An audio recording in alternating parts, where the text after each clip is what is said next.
जनता को ये स्वीकार्य नहीं है कि मोदी के नाम पर या लालू जी के डर से जो लोग जीत कर गए वो काम न करें, बदमाशी करें, ठेका पट्टा लूटपाट करें और उन्हीं को वोट जनता देती रहे।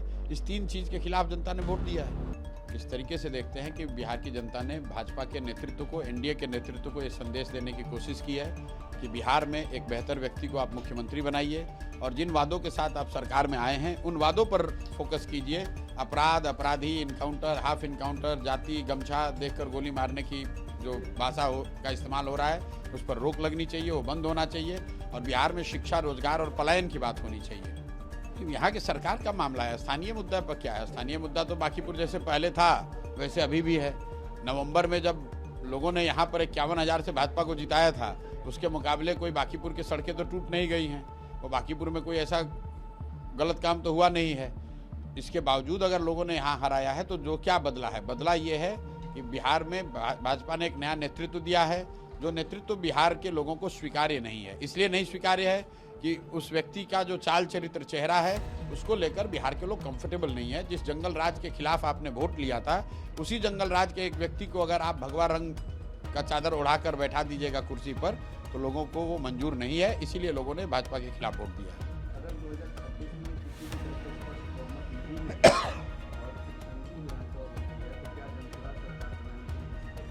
कहाँ पर सरकार बन रहा है? अभी 202 का भी मेजोरिटी है, कहाँ पे सरकार बनाने की बात हो रही है? भाई भाजपा एनडीए की मेजोरिटी है, अगले 4 बरस रहेगी।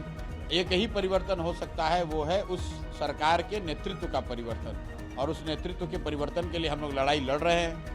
बांकीपुर के लोगों के साथ मिलकर भी ये संदेश देने की कोशिश की है कि मोदी जी, अमित शाह जी, कृपा करके बिहार की भी चिंता कीजिए। बिहार में भी किसी काबिल चरित्रवान व्यक्ति को, पढ़े लिखे व्यक्ति को मुख्यमंत्री बनाइए ताकि बिहार में शिक्षा, रोजगार, पलायन की बात हो सके। आज बिहार की राजनीति में लोग पूछ रहे हैं कि 2026 की लड़ाई अब नीतीश बनाम तेजस्वी नहीं बल्कि प्रशांत किशोर बनाम पूरा राजनीतिक सिस्टम बन चुका है। कहाँ पर अभी ऐसा हो रहा है? 26 चल रहा है, अभी तो कोई चुनाव तो है नहीं। एक चुनाव हो गया जिसमें जनता ने बिल्कुल स्पष्ट तरीके से बता दिया कि भाई हम लोग को सम्राट चौधरी का नेतृत्व स्वीकार नहीं है, भाजपा का वो राजनीतिक अहंकार नहीं स्वीकार्य है। जहां पर वो आप कह रहे हैं कि हम कुत्ता बिल्ली को भी खड़ा करेंगे तो जनता को हम ही को वोट देना पड़ेगा। जनता को ये स्वीकार्य नहीं है कि मोदी के नाम पर या लालू जी के डर से जो लोग जीत कर गए वो काम न करें, बदमाशी करें, ठेका पट्टा लूटपाट करें और उन्हीं को वोट जनता देती रहे। इस तीन चीज़ के खिलाफ जनता ने वोट दिया है। क्या इस नतीजे के बाद आपको लगता है कि बिहार में आरजेडी की रणनीति कमजोर अब पड़ जाएगी? राजनीति ऐसा नहीं है, वो विपक्ष के नेता हैं, विपक्ष में हैं, उनकी भूमिका विपक्ष की जनता ने तय की है।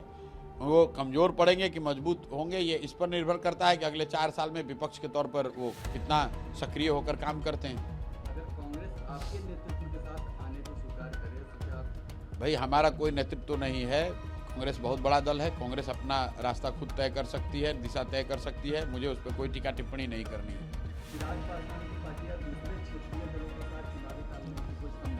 मेरे भाई कोई चुनाव है ही नहीं अभी, तो फिर जबरदस्ती की बात। कौन सा चुनाव है अभी? बिहार में एनडीए की सरकार है, वो सरकार अच्छे से काम करे, जो उन्होंने वादे किए हैं उस वादों को वो पूरा करे। बिहार में फैक्ट्री लगे, बिहार में बेरोजगारी कम हो, बिहार से पलायन बंद हो, सीधा मुद्दा है। अलायंस फैलायंस 24 घंटा राजनीति ही नहीं होनी चाहिए। एक बार हो गई, अभी तो सरकार बनी नवंबर में, अब 5 वर्ष काम करके दिखाओ ना भाई। और जिसको जो भूमिका जनता ने दी है वो काम वो करे। एनडीए को, भाजपा को, जदयू को लोगों ने मैंडेट दिया है काम करने का, उनको काम करना चाहिए। तेजस्वी जी को विपक्ष की भूमिका दी गई है तो विपक्ष की भूमिका में रहे। हम लोग को जनता ने कहा है आप सड़क पर रहिए, जनता के बीच में रहिए, हम लोग वो काम कर रहे हैं। अब तीनों की भूमिका जनता देखेगी और जब 29 में चुनाव आएगा तब निर्णय लेगी।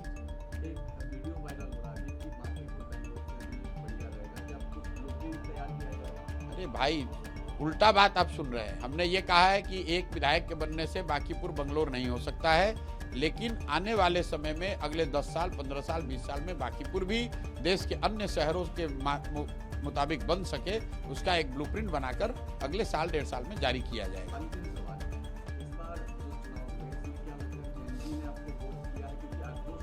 भाई जेनजी ने किया या बूढ़े ने किया ये तो एकदम हमारे पास कोई आकलन नहीं है। वोटिंग परसेंटेज देखकर ऐसा नहीं लगता है कि युवाओं ने बहुत बड़ी संख्या में वोट किया है।